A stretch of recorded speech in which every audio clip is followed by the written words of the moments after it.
La méthode Wagner au service des ambitions russes en Afrique, c'est l'un des volets de la série La Russie à la conquête de l'Afrique qui vient d'être publié par le journal Le Monde. Avec nous l'auteur de ce volet, Benjamin Roger, bonsoir. Bonsoir. Alors vous dites que tout a commencé le 25 septembre 2017. C'est là que les portes de l'Afrique francophone ont été ouvertes à la Russie. C'est-à-dire, que s'est-il passé ?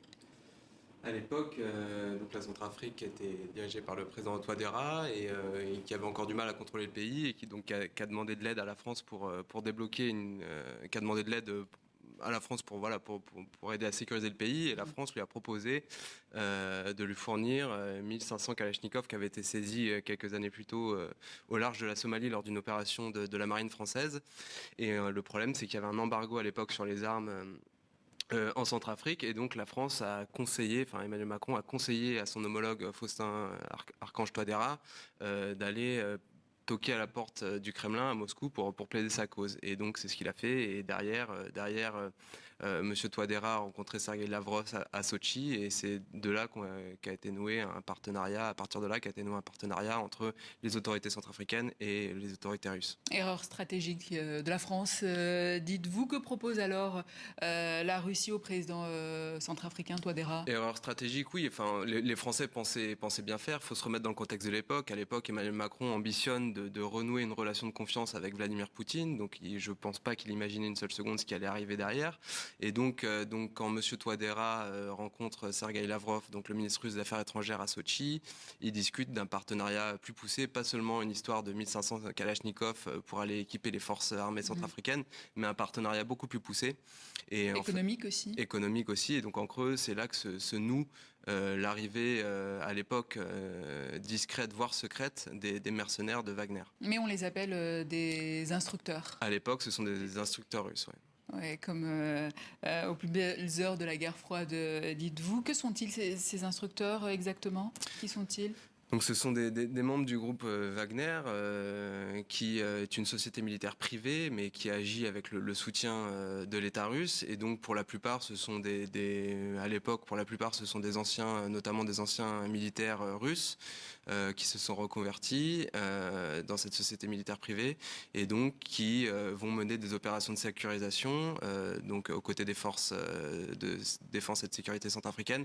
Mais aussi, il y a dans le groupe des géologues, des entrepreneurs, des communicants, et petit à petit va se mettre en place tout un réseau d'exploitation minière, un réseau de propagande, de communication et évidemment aussi de mercenariat pour soutenir les soldats centrafricains et sécuriser le régime du président Touadéra. Donc avec à leur tête Evgeny Prigojine, surnommé le cuisinier de Poutine, et à ses côtés le commandant militaire Dimitri Oudkine, un néo-nazi notoire. Alors Dmitri Oudkine, oui, c'est un ancien militaire des forces spéciales russes qui a donné en fait son nom à Wagner parce qu'il était néo-nazi, admirateur du Troisième Reich et d'Adolf Hitler, et c'est lui qui a donné le nom de Wagner au groupe Wagner en référence au compositeur allemand qui était adoré par Adolf Hitler. Et donc en fait lui dirigeait une unité à l'époque qui était déjà une société militaire privée qui s'appelait les Corps slaves, et qui s'est fait remarquer pour la première fois dans l'est de l'Ukraine en 2014, dans le Donbass, au début de la guerre dans le Donbass entre la Russie et l'Ukraine. Et donc, à partir de 2014, c'est vraiment Dimitri Oudkine qui est le commandant militaire du groupe. Et après, il va passer sous la coupe de Yevgeny Prigojine, qui est donc un proche de Vladimir Poutine. Vous parliez du volet économique tout à l'heure, notamment avec les mines.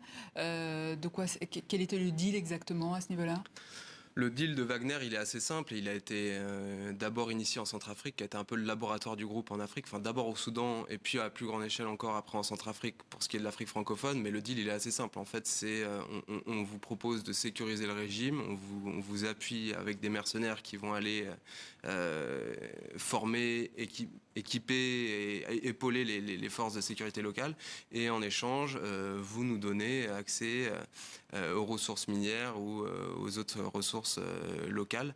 Et c'est comme ça que le groupe Wagner a largement prospéré et qu'il a tiré beaucoup de richesses en Afrique, au Soudan, en Centrafrique, puis ensuite au Mali et dans les autres pays africains où il s'est développé. Au Burkina aussi. Les Russes investissent aussi dans certains médias, vous le disiez, locaux. L'idée, c'est de faire de la propagande, en fait, anti-français, tout simplement. Oui, c'est un peu quand on parle de Wagner, qui est donc un groupe qui a été largement médiatisé depuis le début de la guerre en Ukraine en 2022, il y a évidemment le volet mercenariat et donc des hommes qui se battent sur le terrain des combattants. Mais il y a aussi tout un volet de propagande qui est très efficace, voire encore plus efficace que les mercenaires. C'est-à-dire qu'il y a tout un volet de propagande sur les réseaux sociaux avec des fake news, de la désinformation. Et en Afrique francophone, une des grandes lignes d'attaque, ça a été justement d'attaquer la France sur la ligne anticoloniale et de présenter la Russie comme une puissance amie qui, contrairement à la France, va venir aider sans arrière-pensée. Et donc ils ont largement surfé sur le terreau anticolonial, anti-français. Oui, mais en même temps, les Français se comportaient comme s'ils étaient en terrain conquis. C'est ce que dit un diplomate français. Vous l'écrivez en disant à des présidents africains, il faudrait faire ceci ou cela. Donc c'est un peu le retour de bâton finalement.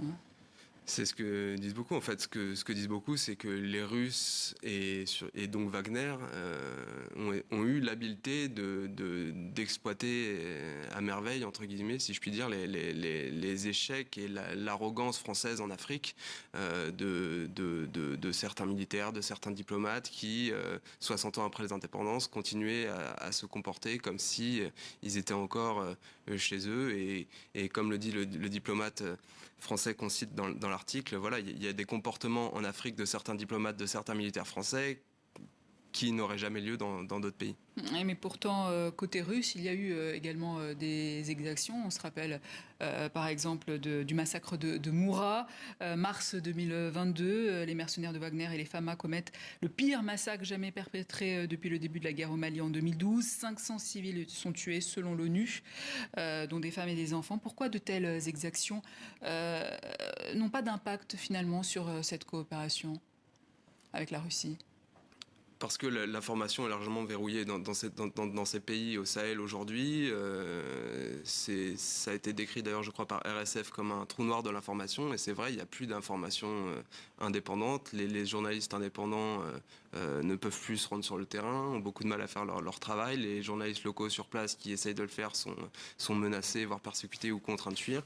Et donc, il y a toute une rhétorique voilà, qui se met en place de propagande et ces massacres ont lieu et sans que personne ne le relaye vraiment, ou alors quand c'est relayé, c'est vraiment minimisé, alors qu'il y a vraiment eu il y a toujours eu, il y a des violences djihadistes et il y a eu des massacres terribles dans les années avant que les Russes arrivent, mais ce que constatent certains observateurs, c'est qu'il y a eu une forme d'accélération avec les Russes avec les mercenaires russes, avec Wagner, qui ont des méthodes totalement décomplexées et brutales. Benjamin Roger, merci, auteur de l'article La méthode Wagner au service des ambitions russes en Afrique pour le journal Le Monde. Et je rappelle aussi que vous avez fait une BD qu'on a vue, voilà, qu'on va voir, Wagner, l'histoire secrète des mercenaires de Poutine, que vous avez coécrit. Merci à vous. Merci à vous.